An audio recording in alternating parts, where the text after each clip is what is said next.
Prime in 2012, I got to see the Last of Us demo played by some guy in a little room, and I waited for 2.5 hours just so I can see that demo being played, and it was completely worth it. We got a little poster. Yay! And we got some shirts. Woo!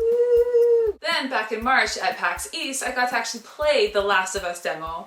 It's a 20-minute demo, and if you beat the demo before the 20 minutes, you would get a brick, the Last of Us brick, which you collect quite often within the game. But if you didn't beat it, you didn't get the brick. Unfortunately, the whole convention was about to close, so they cut us off early, and none of us got a brick. But either way, both waits for this game was completely worth it, and I knew immediately when I played the demo that this game was going to be absolutely epic, and I wasn't wrong. If you have seen the movie or read the book The Road, then you'll get the general idea of how the story is for The Last of Us. For those of you who don't know about The Road, it's about a man and his son surviving in a post-apocalypse world, written by Cormac McCarthy. The Road is kind of extremely depressing, but the story is actually a very good read. So I highly suggest going to pick it up and reading it, or at least listening to the audiobooks. Remember back in the day when people used to read with their eyeballs? Yeah, Pepperidge Farm remembers. The Last of Us and The Road are both unpredictable post-apocalypse stories of humanity being in complete decay, and only the strong and smart survive. The story of The Last of Us mostly focuses on the two main characters, Joel and Ellie, who are both in search of an organization called the Fireflies. And that's all I'm going to say about the storyline, because if I say anything else, I'll completely ruin it for you, so you're just going to have to figure out the rest on your own. Joel's a very relatable and headstrong character, and he's gone through a lot of shit from before and after the outbreak.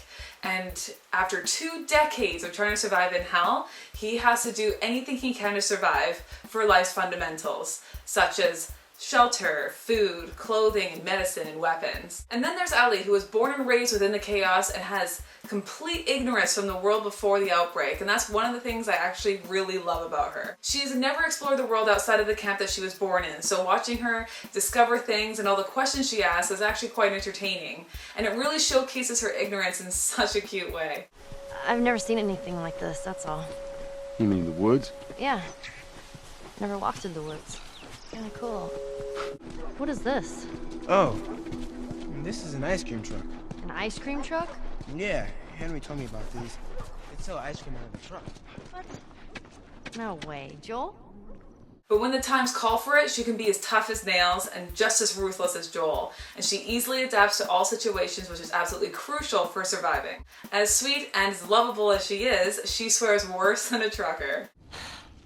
Shit. No, fuck you! I don't think that's Bullshit, the I'm not- best Ellie! Holy shit. What the fuck?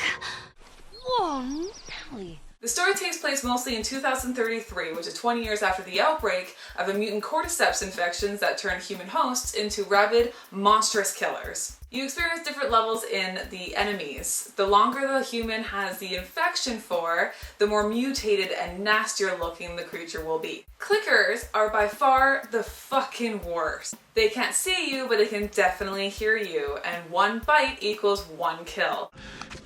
Apparently, this clicker can't see, hear, or even feel this guy. What the fuck? You can melee recently infected humans, but not often can you melee a clicker.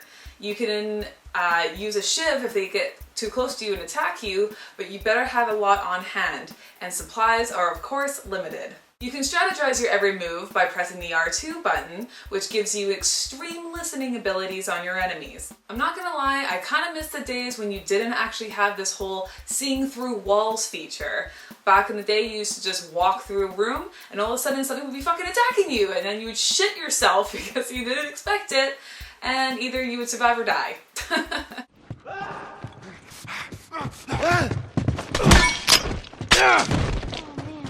Jeez.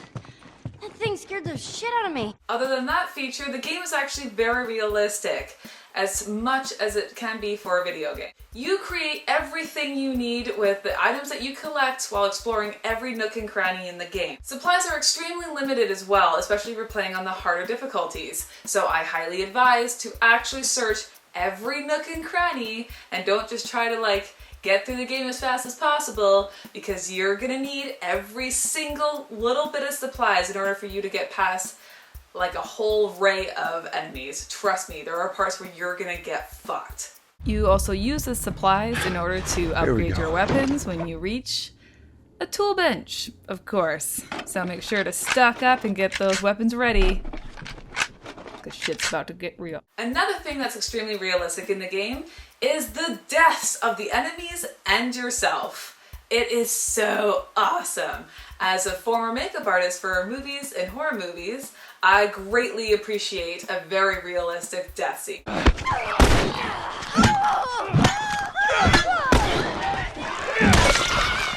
For example, when you light your enemies on fire, they actually they light up on fire and then they turn into hot burning coals, and from there they turn black and then they have smoke coming out of them for a long period of time actually. Also, when you blow an enemy up with one of your handmade bombs, their body parts actually fly all over the place, land on the ground, and they are actually the body parts from the enemies that you just blew up.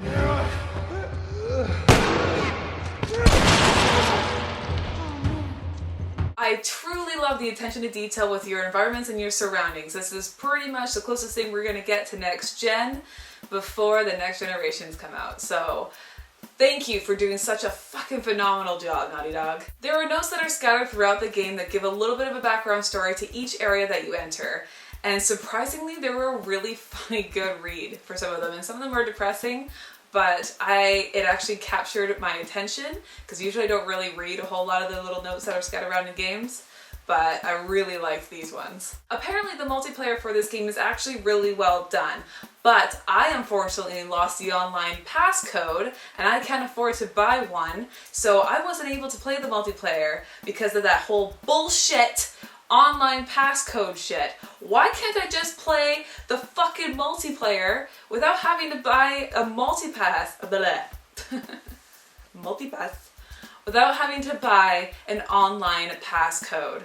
Because I purchased the game. Why can't I just play it? It's such bullshit. So check out the multiplayer if you have an online code pass and let me know how it is. Like might be trouble in paradise. Yeah, something like that. The Last of Us game is extremely well done in every way, shape, and form. You are completely captivated by the storyline, you fall in love with the two main characters, you are completely engaged with the actual side characters that pop in and out of the game. The environments are extremely engaging and realistic, the gameplay is phenomenal, the combat's fantastic, the enemies are a great change from the whole typical zombie theme. And the storyline itself, especially when you get to the ending, it's so mind-blowing. Buy The Last of Us. If you don't have a PS3, go out, buy a PS3, and then buy Last of Us, and I assure you, you will be the happiest person ever. Oh, it was so good. Oh, mirrors don't reflect. Game is shit. Do not want. Thank you for watching my review. Subscribe to my channel, The NerdyNetty. Follow me on Twitter at NerdyNetty. Like my Facebook, facebook.com/TheNerdyNetty. And check out my website, thenerdynetty.com. Thanks again, everyone, and I shall see you soon.